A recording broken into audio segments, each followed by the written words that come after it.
104.1 KRBE. Let's go. Good morning. The Roula and Ryan Show. With Eric.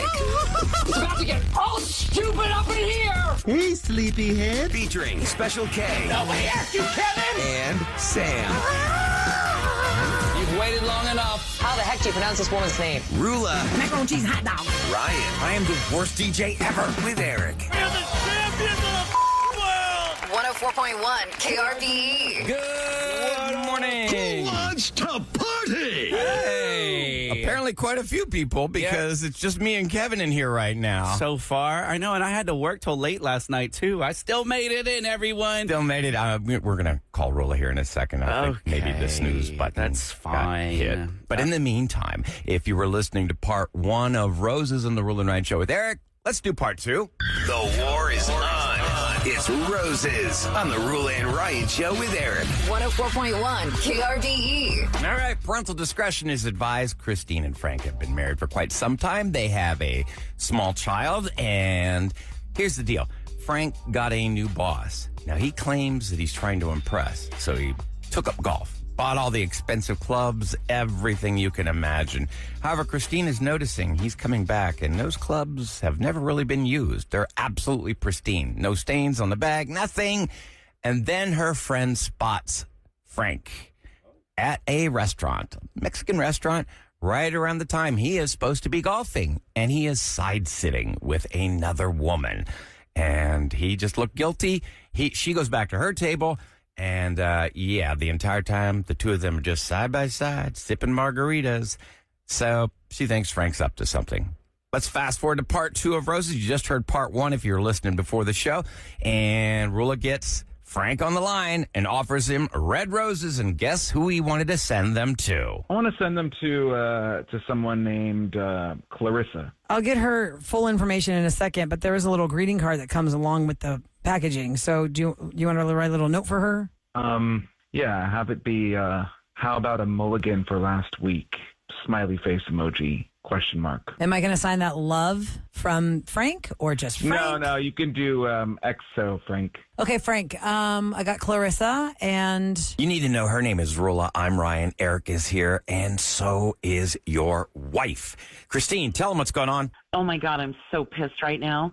Bethany saw you at Gringos with some woman, and she called me and told me. Saturday. Well, I mean, okay. I did play golf that morning, but I mean, you're decided to call a station and put me on blast in front of the whole city. Clarissa's a friend. She's a friend. Hang on a second, okay? So, Eric, you've golfed. He had a tee time of 10:30 in the morning. There's no way in hell he could be at a restaurant by noon. Unless you're playing like a par 3 course or something, then I guess possibly. But you're playing 18, no. And I don't know anything about golf, Frank, but Eric has taught me that the word mulligan is a golf term for a do-over. Yeah. I mean, why do you want a do-over with her? Yeah, probably. Well, I mean, look, this is a private conversation. I don't think we want to be airing this out, over the entire Well, you know what, airwaves. though? You made it public when you went in public with some other woman. Okay. And you're sitting in the same booth. That's Side-sitting. even Yeah. one of the most disgusting things I think I've heard today. Well, it's really nice if it's with your wife, but not with another You were woman. side by side booth sitting with this woman, Clarissa, having margaritas, Frank. You don't even do that with me. You don't even sit side by side with me, Frank. Look, Christine, let's talk about this later. I can explain. Okay, I can explain. Christine, do you know a Clarissa? No, I don't. I don't know a Clarissa. Who's Clarissa to you, Frank? Well, she's a friend. She's a friend, and XO? no. I mean, look. XO to a friend? She's a friend who dropped her panties. You know what? No, you're screwed. You lied about everything. The only talk that we're going to have is where you're going to go. Because you're not coming home after work today. All right. Well, period. Christine, you can go over let's to just Clarissa's calm down. Can we talk privately and not? Do you even golf? All of your clubs and everything are completely pristine. That you would spend that much money just to hide some affair? That's bullshit, Frank. Well, it's an alibi for him. Okay. But well, spend, I don't want to get into this. money or I don't want to whatever? get into this right now. Okay. Yeah, I bet you don't. I don't. I bet you don't. You're so stupid. In public. Oh, he hung up. And you're going to be the one that's going to have to tell Sean. Hey, he just hung up, okay? He's gone. He's not going to give you any answers today, honey. He hung up? Yeah. He's gone. You need to go talk to him immediately. Okay, let's hang up with you, Christine, because whatever's happening right now is precious time that he's either texting Clarissa or figuring out something else. So He's scrambling, that's for sure. You know her name is Clarissa, and he's not telling you anything else. So can we check in with you in a couple of days and see what you found out? Yeah, that's fine. Oh, my God. I'm so sorry. I'm glad you know her name. I'm just glad. I mean, like, what an idiot. I'm so sorry. Okay, let us know what happens. We'll talk to you soon. talk to you next week. Yeah. Thanks. All right. So Monday morning, 7:20, we'll have an update and we'll have the crew back in here. So it is Good Friday. A lot of schools, I think most of schools are out today. Really? Uh-huh. Well, why didn't I take off? Oh, wait, because Sam took off. She's getting ready for her baby sprinkle, which I never knew was a thing. What is a baby sprinkle? Well, a baby sprinkle, from what I understand, is the second baby shower, because she already had a baby shower, so maybe the sprinkle is a little less serious. Tack on gifts? I don't know. Maybe someone at 37530, our text line, can tell us what the difference is between a baby shower and a baby sprinkle. Oh, Maybe. I know what it can do, because I got her a sandbox for the baby shower. Now I can just buy sand. Yeah, she has a cute backyard now that she put turf down in, and her kid can run around and not get hurt, and the dog can pee through it. Now, we did text Roula. I just called her phone. She's like, oh, my God. And that is the worst feeling. You know, this is the greatest job on the planet, but it does, like, psychologically mess you up. You know, sometimes if you wake up on a weekend and it's daylight, if we see daylight, we know, oh my God, we've really overslept. Yeah. And you never know where you're at or what time it is, especially when you're on vacation. You're like, your mind, your body gets so screwed up. So I feel you, Roula. She's on her way. Be safe. Be calm. We'll cover it until you get here. We've got a lot going on this morning. We got Open Phones Friday at 6:40 this morning. Special K, you've got a prank call later on. Yeah, we have a telemarketer turnaround today. Definitely going to get a little sassy on this one. I don't want to give too much away, but we also have a Friday free-for-all. I got a lot of throwbacks in there for you guys. So I also wanted to touch on the thing that Eric was with Wendy's. Remember, he was loving on Wendy's for the Katy Perry thing, because Wendy's went on Twitter and they were saying they bagged on Katy Perry. They said, "Can we send her back?" Well, they. I wish Eric was here, because they backed down as quickly as it began. Wendy's. Did they do the apology? Yeah, I guess people seem to love when Wendy's did reply, can we please send her back? But someone in Katie's camp called it disrespectful and blatantly inappropriate. And oh, my God, we are so oversensitive. A billion-dollar brand using his platform to publicly demean a woman. So Wendy's issued a statement saying, we always bring a little spice to our socials, but Wendy's has a ton of respect for Katy Perry and her out-of-this-world talent. Oh, my God. Okay, look, I'm all about respecting women. A joke's a joke, though. That was just a silly joke. I don't think anybody was demeaning her. No, but it came out of nowhere. Like, okay, fast food. Mission accomplished. They got people talking about them. They sure did. And now I'm hungry for a double baconator. A double baconator. Man, they really hit the mark with their baconator. That's how you save money, come to find out, too. The lady at the Wendy's is like, baby, you want to save money? Don't get that Dave's Double. Get the baconator and just add some onions and lettuce to it. I got to be careful with I eat right now. Man, I had to go in and get this. Don't make any cracks about it. I'm getting old and brittle, but I broke that molar yesterday. I came in. I had they have this stuff you can buy. If you ever chip a tooth or break something at Walgreens or CVS, you can buy, it's called tooth wax. It's like a little paraffin, and you can mold it in there so it covers up the nerve. Yeah, and you're not in agonizing pain. We had that for our braces to go on the front of the braces when you first get them. So you had that shoved into your hole in your jaw. Well, that's what I was doing the show yesterday. Yesterday, I was a little pulled back on the air. I wasn't chatting quite as much because, they say level 1 through 10 pain. I was at a good solid 7 throughout the show. And thank God they did emergency surgery. They've got a temporary crown on me right now. I don't want to make this the ailments hour, but I have to watch what I eat now. Because if I bite down on a pretzel or something, I'm going to pop that sucker off. I saw your tooth. Did the root come out and everything, or Part just of the root was exposed? No. There's still fragments. You know, like if you ever get a veneer, what they do is they take your tooth and they file it down to like a little nub, and then they have the fitted veneer. It looks like a real tooth that goes over it. And they epoxy that sucker in, and that's kind of what they're doing right now with this. So did they have to remove the rest of the root that was in there, or they can utilize what was there? Oh, I don't know what all they did, but I was there for quite some time, and you know, your jaw gets sore from being wide open. Be open. I feel very. Yeah. I don't know Your mouth is probably kind of sore from it being open, and they have those. I remember they had those things that we used to try to do our little game. And they had those keep your mouth open. They prise your mouth open. Yeah, but, I did that because of the last week I went to go see my daughter and take care of some things in Los Angeles. And as in jump off bridges. I always wanted to do this. Now, the bungee was absolutely no problem. It was one of the most exhilarating, thrilling, fun things. It's on the bridge to nowhere. It was a bridge that was built in 1936. So they were going to do freeways out there through these valleys, but then government funding fell through. Mm-hmm. And here's this bridge. It's just sitting there in the middle of these mountains. And the only way to get to it, it's a 5-mile hike, a rigorous hike. In 5 what miles town up and is 5 this? down. Would you consider what? It's about an hour and 20 minutes out of LA. It's called Azusa. Okay. Azusa. Mm-hmm. And Azusa. So I did this, but I did not know. And I do my homework, you know, like I'm not having a death wish, not trying to like get injured. I did this hike, but I would say this has got to be something for somebody very, very physically fit. Like I was not up to the challenge. 5 miles uphill is a lot. And it's not just hills. It's you're crossing ravines. You're going waist deep through rivers. You're climbing over nothing but jagged rocks. And everybody there was half my age. So I'm trying to keep up, not look like a wimp or anything. But on the way back, some of the rocks gave way. And it wasn't just because, you know, old out of shape Brian fell. Like a bunch of people fell. And, you know, just chomped down and then cracked my tooth. So that's the long and short of it. And so now you're going to get a new fakey tooth. Exactly. So there you go. I didn't tell that story all week. Enough of that. I'm just basically giving her a little bit of time to be like, you know, like, oh my God. Right. Let me race to the car and get in. And but, I don't know what she has for a celebrity scoop. Well, Bush released a new single. We can talk about that. Oh, I thought you were talking about like the president. I remember the band Bush from the 90s. Yeah. Bush had a new single. It's called 60 Ways to Forget People. Yeah. So that is Gwen Stefani's former husband, Gavin Rossdale. We'll talk about that.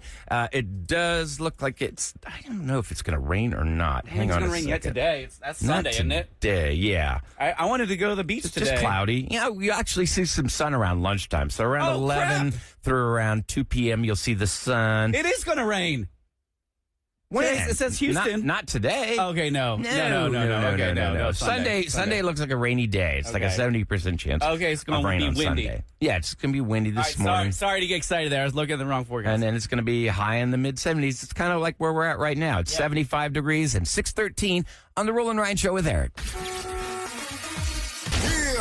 From Hollywood to H-Town. Celebrity Scoop on the Roula and Ryan Show with Eric. 104.1 KRBE. All right, it's brought to you by Taquerias Arandas. Don't forget, at 8:20 this morning, we'll give you more clues on where to score some goodies on the KRBE egg hunt with our little bunnies.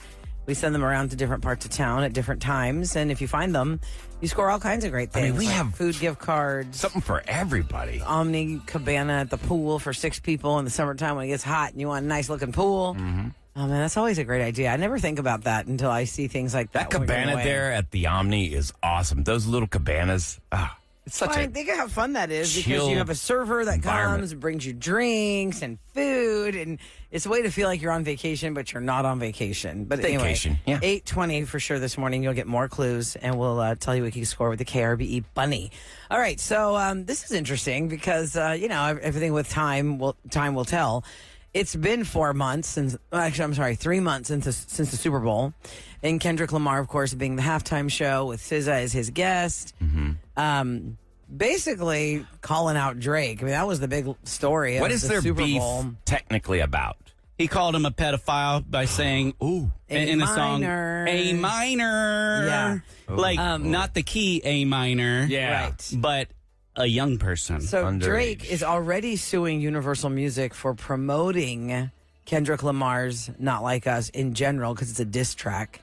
Now he says they should pay up for the Super Bowl halftime show, which Drake is saying was orchestrated to assassinate his character. And I mean, so he amended the lawsuit. It sucks that you've got to hire lawyers to make sure your lyrics can't be sued over.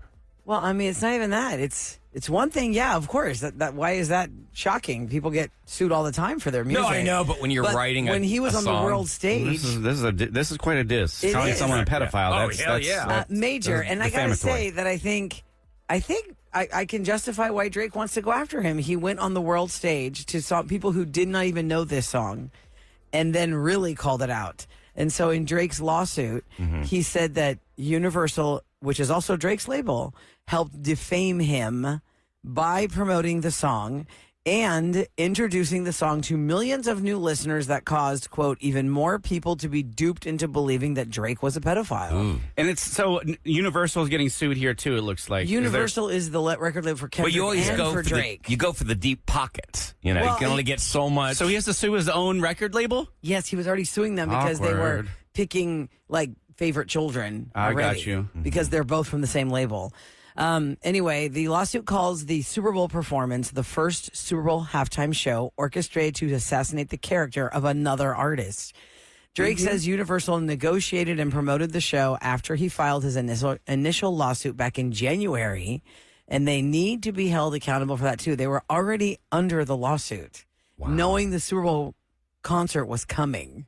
That's why Drake is doubling down on that. So that's one of those to be continues. How much is it? We don't know how much he's suing someone for. Doesn't say how much money. It doesn't say what he wants out of it. Obviously, he wants aim high and hope they settle. But he also wants to clear his name more than money. Yeah. He wants to clear his name. That's something you can't come back from because there's always you're going to plant the seed of doubt. Even if he is 100% innocent, there's still going to be people out there that think the worst possible thing about him, and that is the worst possible thing. I cannot think of anything else in this life. I'd rather be accused of being a murderer than being accused of that. Yeah, that is horrible. Terrible. And then a little update to a story we started on earlier this week. As you know, the Blue Origin flight crew has been in the news quite a bit for a lot of people being annoyed that they're being called astronauts and calling it... They're passengers. You know, all that stuff. Remember when Wendy's got in on the beef for some random reason went after Katy Perry? Yeah. Kevin and I were just talking about that. Yeah, they backed down. Yeah, and then Kesha... did y'all say it on the air already? Yeah, what they said. Yeah. Wait, no, we didn't talk about Kesha. No, we didn't. Well, Kesha was part of the story originally because for some reason Kesha posted on her socials that she was drinking out of a Wendy's cup, just making a face. That's and right. Like, why is Kesha getting herself involved? But anyway, Wendy's has apparently ended their little beef with Katy Perry. Wendy's beef. Their statement is, we always bring a little spice to our socials, but Wendy's has a ton of respect for Katy Perry and her out-of-this-world talent. And they're hoping it just ends there. Well, we just end it right there? They got a lot of press. Did you see that there's going to be a Clueless sequel TV series? I saw that. And Alicia Silverstone's going to be involved, which is... Really, I mean, is it what's be old her is kid? new again. Why not? She's coming back as Cher. But it's going to be on Peacock, and there are no plot details yet. It's not known if anybody else in the original cast is going to be on, like Donald Faison or Paul Rudd or Stacey Dash. The producer and the writer and the director of the original from 1995 are going to executively produce this alongside Alicia Silverstone. That movie is 30 years old? Yeah. Oh, my. So we'll see if this... has legs. I mean, obviously Cher, I'm assuming, is married with kids, or maybe she's not married with kids and everybody else around her is. Who knows? There was a reboot that was announced back in 2020 about Cher's best friend, but it was 2020 that didn't move forward because everything died on the shelf in 2020, all the projects. That's right. Nothing there. The other day I was doing a Celebrity Scoop about, I'll name you the song and you match the movie to the song. I remember that. It was fun. So, we were doing all kinds of fun stuff like Don't You Forget About Me as Breakfast Club, and from 2018, Shallow was from A Star Is Born. Okay, I forgot to mention You've Got a Friend in Me from... You've got a friend. That's Randy Newman. From... Toy Story? Yes, from Toy Story. Okay. Tim Allen says Toy Story 5 is going to happen, and it is focusing on Jessie the cowgirl.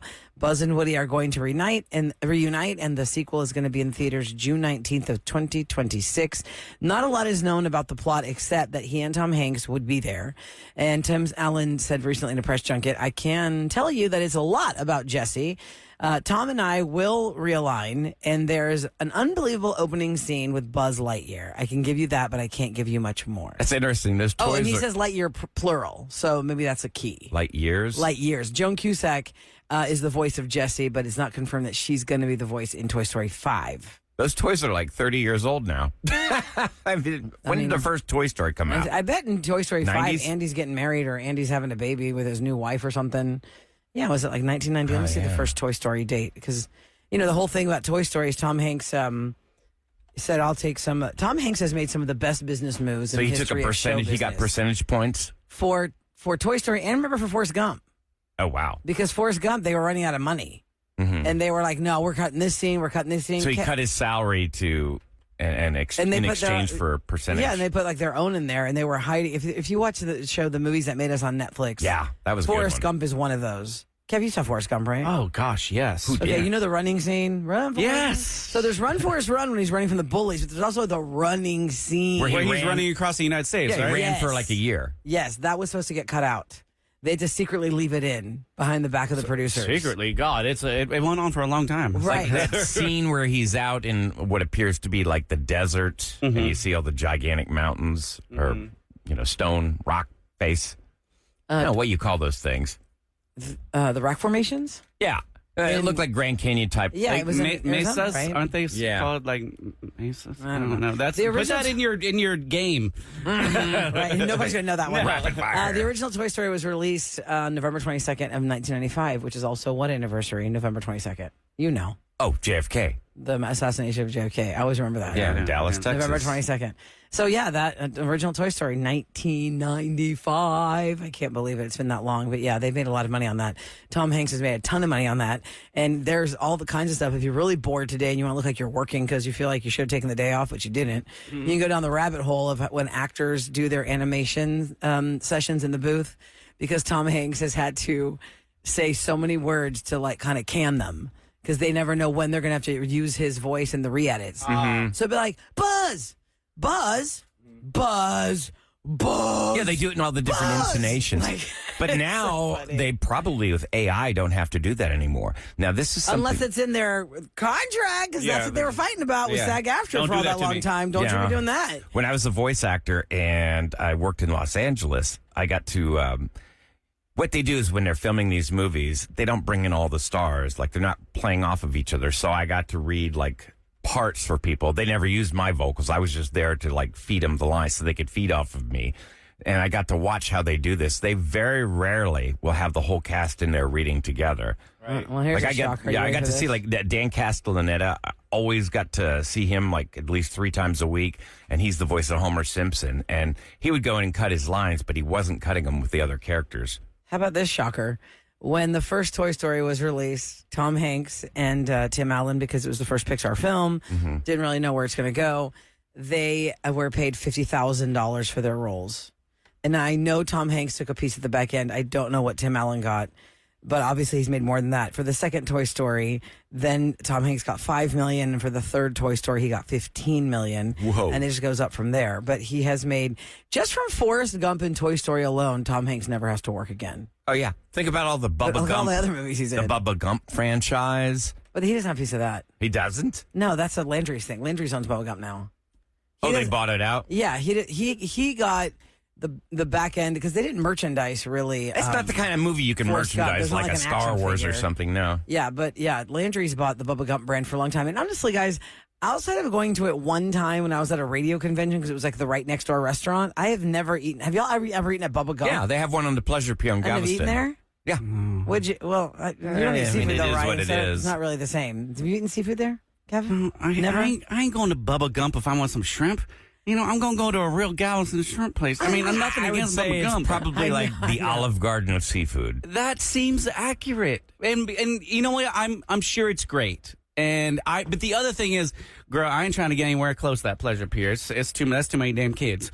You don't like the kids. That's I got true. my lawn, you damn kids. If there are kids around, Kevin is running the opposite Yeah, I direction. sure am. Nice. Yeah, I don't do any quinceañeras, no bat mitzvahs, no. Well, coming up next, it's Open Phone Friday at 833-390-KRBE. That's Open Phone Friday because, it's Friday. Now, it's a very light traffic outside because it's a Good Friday, so almost all schools are out today. So you have easy and Monday. access. You could really get in. You can ask us anything. You can tell us anything you want to talk about. 833-390-KRBE. We'll talk to you next on The Roula and Ryan Show with Eric. The Roula and Ryan Show with Eric. All right, it's Open Phone Friday, 833-390-KRBE. This is where you can call us and tell us anything. Maybe before you know it, we're going to get into the summertime. I understand Risha is on the line, and it has to do with maybe something we do more often in the summertime. Oh, yeah. Hi, Risha. Good morning. Welcome to the Roula and Ryan Show with Eric. Hello.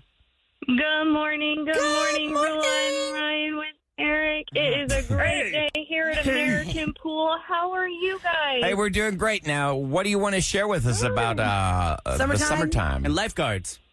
So I just wanted to bring awareness to some water safety issues. Oh, fun. It hits super close to home for me. I actually work for a commercial pool management company here in Houston. Okay. So last year in the state of Texas, there were 103 fatal childhood drownings in Texas. Oh, dear God. My goodness. And it is estimated that there were 7 times as many non-fatal drowning incidents last year. Drowning is the leading cause of death for children ages 1 to 4 in the United States, and the second leading cause of unintentional injury death in children between the ages of 5 and 14. Okay, and as a pool company employee, you get all these stats. What is your message as somebody who Call to action, like what is works the for message? pool building and creates pools and all that? What's your call to action? Yeah, we do commercial pool management. So I specifically hire lifeguards for them. And we get them trained. Wait, we commercial pool management? I don't know why I was thinking you were a pool builder. You are not a pool builder. Like if a neighborhood has the pool, they hire you to bring in the proper candidates for lifeguards. Yes, sir. Okay, so if I'm a high school kid and I want to be a lifeguard, right? Or maybe if somebody who wants to be, do you have like a link or a way for somebody to go apply to be? Because you guys set up your summer job now, right? Absolutely. So yeah, we pay our first year lifeguards $11.50 an hour. You can be as young as 15, and all they would have to do is text HELP to 464646. Help? H-E-L-P? Help. H-E-L-P. 464646. All right. And Correct. then you're looking for how many lifeguards are you trying to hire for this summer? Oh my gosh, Special K. I will hire close to 1,000 lifeguard babies to work All for me right, this there you summer. go. Goodness. All right, that is for any 6 o'clocker who is listening and knows somebody who wants a job for the summertime or wants Or to be a maybe lifeguard. a parent right now, because most kids are sleeping in at this point. It's Good Friday. They're off from school. But if you've got a kid that's in that age range and you want to get them a summer job. Or maybe they already were lifeguards last year, but they don't have, for some reason, that same job lined up. They want a new one. Risha says, text the word HELP to 464646. They're going to hire 1,000 lifeguards. Make sure that kids are safe around the water. Well, gosh, thank you so much, Risha, for all that information. And good luck. Let us know how many applicants you get. We're going to move on with Open Phone Friday to Benjamin. Hi, Benjamin. Wait, hold on a second. Hold on a second. Okay. Let me make sure I got the right lineup. Hi, Benjamin. Good morning. Good morning. Hello. Hey, what up, Benjamin? What's on your mind this Open Phone Friday? Well, it's a quick. I just want to say happy birthday to our son Matthew. How old is and he? Future Bearcat. 18th birthday. Oh, 18 years old. That's a biggie. Future Bearcat means already he knows that's where he's going to be, right? Sam Houston State University. Yes, ma'am. All He's going right. to join his brother. All right. What are the big plans for the 18th birthday on a Friday, too? That's always great. We are going to Big City Wings. That's his favorite spot. Wings, having some wings. That's funny. I also Yeah, I like that. am forced Booster to take me to get wings for my birthday, but they have to be Hooters wings. Something about wings on a birthday, right? Yeah, Wings why on the not? birthday. Day wings. Well, thank you so much, Benjamin, for sharing Thank that. you. And happy birthday to your son, and congratulations. Thank you. You're raising them right by making them be Roula and Ryan Show with Eric listeners. Thank you so much. You have a great weekend. Darlene is up next at 833-390-KRBE. It's Open Phone Friday. Somebody's drinking through a straw or what's going on there? Hi, Darlene. Good morning. Good morning. Hi. What's on your mind? Well, my husband has had 4 back surgeries, and he was supposed to have his 5th one, and the insurance denied it. Said they had to wait a year. They waited. He's scheduled to have it the 29th of this month, and he just found out yesterday they're going to deny it again. Oh, my God. It's so frustrating. God, it's so annoying. What caused the original? 5 back surgeries, no joke. How was he injured? What caused that? It was just some degeneration, and the first 2 were discectomies, which the insurance required. And then they went in the 3rd time and fixed it for real. And then now it's the disc right above it. And he had the 4th surgery to take care of that one. And the screw that goes into the vertebrae did not fuse. Whoa, that sounds painful. Good Lord. I feel your pain. It's such a frustrating thing. I remember being denied my cancer treatment like 8 years ago. Oh, I had to fight them. It took me like 4 months for them to actually clear it and agree to pay. So frustrating. Darlene, I'm so sorry. That's got to be frustrating. You can vent it out here like you did. I hope it makes you feel better, and let us know if anything changes. I'm sorry your husband's struggling with that. That's really something else. You're not alone, that's for sure. You are not alone in struggling with insurance companies. Fidelia is up next. Hi, Fidelia. Good morning. Good morning. Hi. Morning. And did you tell Ahmad that you pretended to be a housekeeper to avoid a door-to-door salesman? Yes. It happened to me a year or 2 ago. I was happened to be, cooking and had my Mexican, the little cute little aprons. Mm-hmm. And someone came in and they just looked at me and they were like, "Oh, is the owner of the house?" What do you mean came in? Wait, they just walked into your house? Walked into the house? No, like they knocked and, I opened. Came to the door. Yes. So ring the doorbell, you go to the door with your apron on. Offended. They think that you're the housekeeper. Yes. Because you're wearing an So apron. then I was like, then that's my go-to now. If anyone comes and knocks on the door trying to tell me something, I'm like, "Oh, I'm the nanny. I'm the housekeeper." I love that. That's here. great. That's a great way out. Yeah, so I don't know if And then any they one of usually- you have ever leaned into those stereotypical. They'll give you things a that people card. say. Yeah. Yes. Sometimes when the Jehovah's Witness folks, bless their hearts, come to my door. Bless their hearts. I want to record it, but then at the same time, I know that people are gonna get mad at me if I do that. But they're the ones who came to my door. They wanted it this way. They didn't know that it's gonna be It's some. like, you want to tell me something? Honey, sit down, get a chair. Let me tell you something. I got some things Let's too. do some stories. Let's sit down and discuss. Hey, yo. It's time for What's Going Down in H-Town on the Roula and Ryan Show with Eric. Hold on a second. 101 I got to get. Ahmad's like, please just take line 6. I hope I say the name right. IRUM. Is it Iram? Hi, welcome to the Roula and Ryan Show with Eric. Hi, it's Aram. Aram. Hi. Okay, so tell Aram. us for Open Phone Friday, what did you want to share with us? Yeah, so I've been trying for a couple of weeks, and I finally am so happy to be able to get through. I just want to say congratulations to our Woodlands High School color guard team. They won gold 2 weeks ago in the International Championships in Dayton, Ohio, and we are so proud of them. They got a score of 98, which is record-breaking. Wow. And they're a team of 32 girls, and my daughter is a senior this year, and she's been doing it. A lot of these girls have been doing it since 7th grade, and we're just so proud of them. And they won state in Texas, and they're the only Texas team to ever have won. Oh, my So God, that's really amazing. Bravo. Woodlands High School. Do they have like a name? Like, what is the color guard? The drill team has a name, and the cheer team has a name. What does the color guard team have as a name? Do they have a name? Well, yeah, they're just called there's 2 different teams, and this is the varsity team that won. So it's just the the Woodlands High School World Color Guard. World Color Guard. Oh, well, congratulations. Tell them all. We're Good so for you. proud of them. Aram, thank you so much. I'm glad you finally got that out there. Go, girls. First team in Texas to do that. Bravo. All right, tell us what the weather is. Is it going to rain on Sunday? No, it is going to rain on Sunday. How about some good news for UH? University of Houston guard Emmanuel Sharp is going to return for his final season. His decision comes a day after the school announced starting forward Joseph Tugler would return for his junior season. Now, Sharp was the Cougars' second leading scorer this season, averaging 12.6 points and is shooting a career-high 40.7% on three-pointers in 37 starts as a Coug. Go ahead, Roula. Go Cougs! But we fell short by one. But Hey, go they Cougs, gave we us a fell short great by one. season. Special K, you got a prank coming up next. What is this one All about? right, we got a telemarketer turnaround coming up next. And if you've never heard one of these, this is when they call my phone and then I hit record. And then we have a little bit of fun with them, see if we can piss them off. It's what we all wish we could do when the spam callers come to our phones. You'll hear it next on the Roula and Ryan Show with Eric.